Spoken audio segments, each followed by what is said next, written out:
Lek kula nyuwun, nek diparingi ya karepe Tuhan. Nek diparingi ya karepe Tuhan. Tapi lek teng Raja Kalacakra ini kan harus dikala kita tidak punya uang, harus ada uang.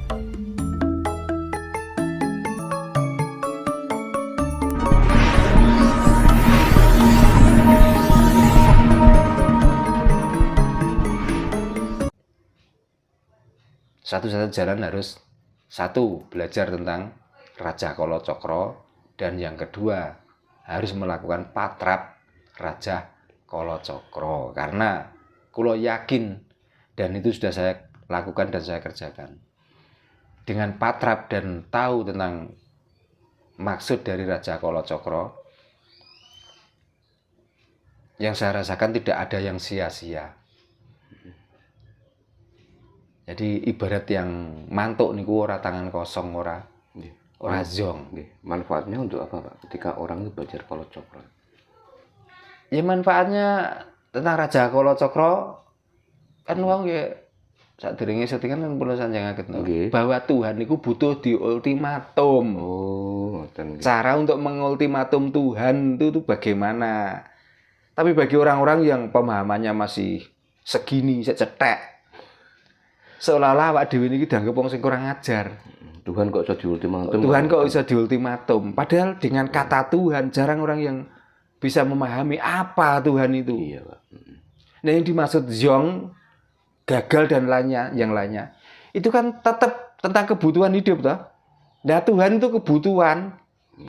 Makanya kebutuhan itu harus kita paksa, harus kita bisa mendapatkan, dan kebutuhan itu semua untuk yang diri kita harus terpenuhi. Nah, caranya harus diultimatum. Nah, dengan Raja Kalacakra itulah cara untuk mengultimatum Tuhan. Karena di dalam bacaan itu banyak bacaan-bacaan yang intinya itu semuanya bukan minta, tapi harus dipenuhi. Lek kula nyuwun, nek diparingi ya karepe Tuhan. Nek diparingi ya karepe Tuhan. Tapi lek teng Raja Kalacakra ini kan harus, dikala kita tidak punya uang, harus ada uang. Dikala kita hidup sengsara, harus kaya. Kan ngoten. Nek kula nyuwun, wong jenenge wong nyuwun, dikei karepe. Makanya diajari mawon nyuwun sampai saat ini. Memintalah. Ngoten. Salawasin njaluk. Lah perkara napa? Ora tahu didudono koncine carane meksa Gusti to meksa Tuhan. Makanya Raja Kalacakra lah metode untuk memaksa Tuhan supaya apa? Dikala orang lain bisa naik mobil, kita harus bisa. Dikala orang lain sudah punya rumah bagus, kita ya harus bisa. Nah, ukuran bagus itu relatif. Orang kok perkara magrong saking gedene niku bagus. Walaupun keadaan seperti ini tapi kita damai tentram, ya inilah rumah yang paling bagus. Ini kan sudah banyak ya, Pak, orang yang belajar Raja Kalacakra dengan Pak Darno kan pasti beliau kan sudah menceritakan kan tentang manfaat belajar Raja Kalacakra.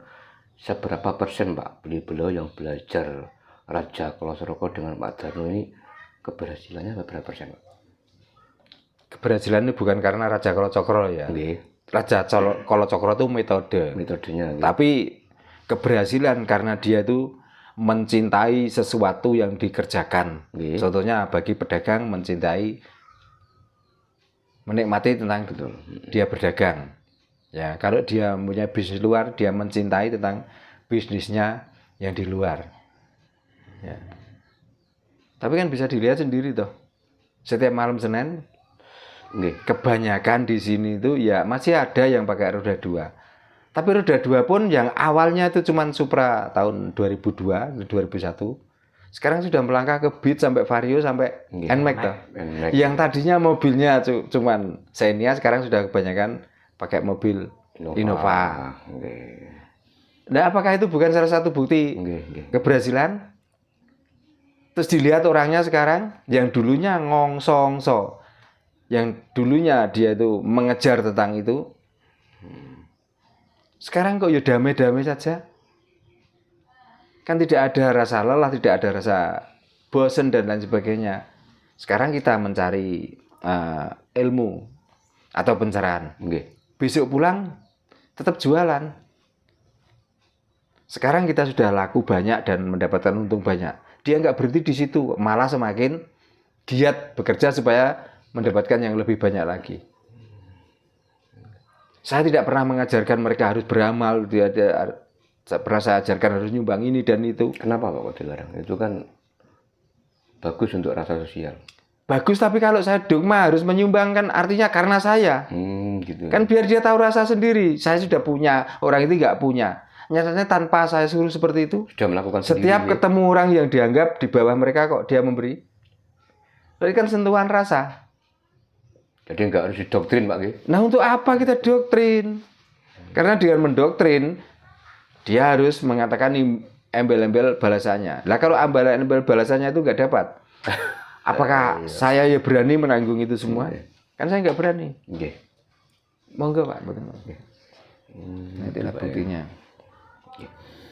Nah ini Pak, sekarang ini kan banyak Pak yang orang-orang spiritual ya kan. Ya kalau orang Jawa kan menyebutnya dukun Pak. Nah ketika dia mau menolong orang gitu sedang sakit atau mungkin karena sakitnya itu sakit batin gitu, dia harus negosiasi dengan makhluk gaib gitu, dengan leluhur. Apakah manusia itu bisa Pak negosiasi dengan makhluk gaib? Ya menurut pandangan orang Jawa gimana Pak Tarno? Nek pandangan itu yang Jawa, saben-saben menungso ku duwe Gusti. Nah, Gusti niku karena sulit untuk diaplikasikan dan diwujudkan dengan wantah. Maka orang Jawa itu menganggap Gusti itu ya alam ini. Maka kita bernegosiasi dengan alam gaib, dengan jin dan yang lain sebagainya. Menurut orang Jawa itu kan kesasar. Kita punya alam. Dan orang yang kena penyakit dan lain sebagainya itu mungkin kebanyakan melakukan kesalahan pada alam ini. Maka dimintakanlah maaf pada alam ini supaya alam ini energi positifnya masuk kepada orang itu dan dia menjadi positif lagi. Bukannya kita itu Pak, kita itu sadar sebenarnya bahwa yang dimaksud jin, setan, gendruwo, tetean, kleng-klek, balungi tanda, itu kan semua sudah ada pada diri kita masing-masing. Jadi intinya ketika seorang ini sedang mengalami sakit tanpa minta bantuan sebetulnya sudah bisa menyembuhkan dirinya sendiri Pak ya? Sebenarnya sudah seperti itu, cuma kan dia karena tidak tahu jalan tadi, maka beranggapanlah bahwa sakitnya ini karena ya murka alam bisa. Apakah ini ada orang lain yang membuat dia sakit dan lain sebagainya. Karena sebelumnya kan kita itu sudah didogma untuk curiga toh. Jangankan pada manusia. Gak disuruh untuk curiga, sama Tuhan diajari kok curiga kok. Makanya kalau ada alam yang murka, ya salah no. Ya karena kita itu selalu hidup nih selalu diajari untuk tidak percaya. Hidup ini selalu diajari untuk curiga. Makanya kalau alam itu sudah mengeluarkan kemurkaannya, menimpa pada orang yang selalu curiga pada alam ini, pada Tuhan. Maka kadang-kadang metode yang dianggap itu ampuh, tidak bisa menyembuhkan. Dianggap ini seorang dukun yang sudah mumpuni karena spiritnya, karena doanya, tidak bisa menyembuhkan. Nah kita lupa, kita hidup di alam ini, ya semuanya dari alam. Kadang-kadang kita itu menyia-nyiakan alam. Maka kalau alam ini murka, kalau alam ini memberi sedikit teguran, tidak sedikit, tidak banyak orang yang tahu tentang rahasia alam itu. Orang sakit pun sulit diobati, orang yang banyak musibah pun sulit diobati. Diobati pun kalau orang itu masih selalu curiga, mempunyai penyana buruk pada alam dan pada Tuhan ini. Kadang sudah disyariati dengan cara kita sinergikan dengan alam, kadang-kadang juga alam itu pun tidak mau memberkahi orang itu. Nah, kalau kita itu mau bicara minta pertolongan pada jin, pada setan lah katakan. Rupanya jin ini kaya apa, rupanya setan ini kaya apa jane. Apalagi orang yang sudah ngomong, sudah bisa bicara dengan ini, dengan leluhur dan lain sebagainya. Yang bicara itu batin. Karena kalau membicarakan tentang bicara itu lesan, dan itu ada suaranya. Kalau batin mungkin, tapi kalau bicara kok kebangetan gitu. Berarti intinya jika ada seseorang yang menjustifikasi nasib, misalkan gini Pak Ki, sampai niki tahun ngarep, iku rezeki ini bakal seret. Tahun ngarep ini sampai rezeki ini bakal lebih-lebih. Nah, berarti itu omong kosong Pak. Dibilang ngomong kosong saged, niku sugesti saged. Tapi terpuruknya kalau orang itu sudah di-judge bahwa tahun depan kamu itu ambruk, ini sudah mulai down. Maka kita akhirnya untuk apa kita melangkah? Kita sudah dibaca orang lain bahwa tahun depan. Untuk apa kita bekerja? Nah, tahun depan bahwa kita akan hancur. Bagi orang yang dibaca waktu itu, tahun depan kamu akan mendapatkan ini. Maka dengan sugesti itu dia itu semakin giat karena tahun depan sudah jelas kita mau kaya. Nah, ini kan juga membahayakan bagi orang yang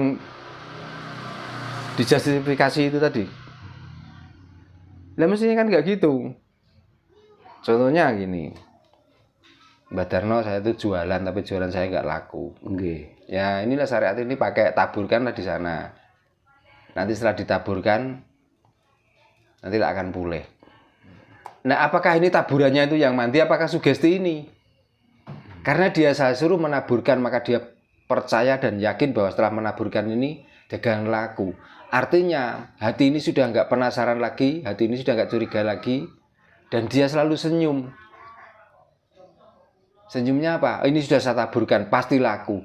Berarti doa mereka sendiri itulah yang akan membuat dagangan itu laku. Bukan karena Pak Darno ya bukan, saya kan hanya memberi sugesti tanpa saya beri syariat untuk ditabur-taburkan pun. Kalau dia sudah ditanam sugesti yang bagus, mungkin dengan pulang, oh iya karena saya itu juga kurang menyayangi. Dan kenapa setelah dagangan saya agak seret, kok kita itu curiga sama orang lain, sama ini dan itu. Kenapa saya nggak ikhlas saja? Oh, jualan saja tidak bisa mencukupi kebutuhan, apalagi nggak jualan sama sekali. Karena akhirnya ya dirubahlah yang tadinya katakan mejanya kusut, ya dirubahlah dengan mejanya itu dibersihkan. Yang jualannya mungkin cuman itu aja sehingga orang nggak mau beli karena rasanya, maka dia akhirnya beli orang lain untuk dirasakan. Oh, ternyata daganganku kurang ini rasanya, maka dia mau merubahnya. Berarti intinya kita harus yakin gitu Pak Ki. Ya harus yakin, memang yakin itu kunci kok. Kita percaya, makanya apapun yang kita kerjakan, kita cintai. Yakinlah suatu saat apa yang kamu cintai akan mendapatkan berkahnya. Meskipun ada paranormal yang mengatakan bahwa nasibmu akan begini-begini, tetap kita harus yakin. Lah paranormal sendiri bisa menentukan hidupnya sendiri. Kok dia menentukan hidupnya orang lain? Ngerti toh? Mungkin karena saking banyaknya tamunya, dia bisa merubah hidupnya dengan berkelimangan harta. Kan ya karena saking banyaknya amplop yang diberikan, padha wae. Berarti dia pun suksesnya karena disumbang orang lain. Betul. Kan ngoten? Rata-rata seperti itu, Pak. Hasil sumbangan. Nah, masuk akal tuh, betul? Nggih, masuk akal. Nah, siapapun orangnya, di saat di situ mempunyai anggota yang banyak, maka dia kelihatannya sukses, dia kelihatannya bisa apa-apa. Kalau dilihat dari sisi luar. Tapi kalau dilihat sisi dalamnya, ternyata dia bisa apa-apa, dia bisa sukses. Ternyata itu bukan karena hasil kerjanya, memeras keringatnya. Ternyata ya mungkin dogma atau pembohongan yang disampaikan sehingga dia dapat imbalan, akhirnya dia sukses. Gitu.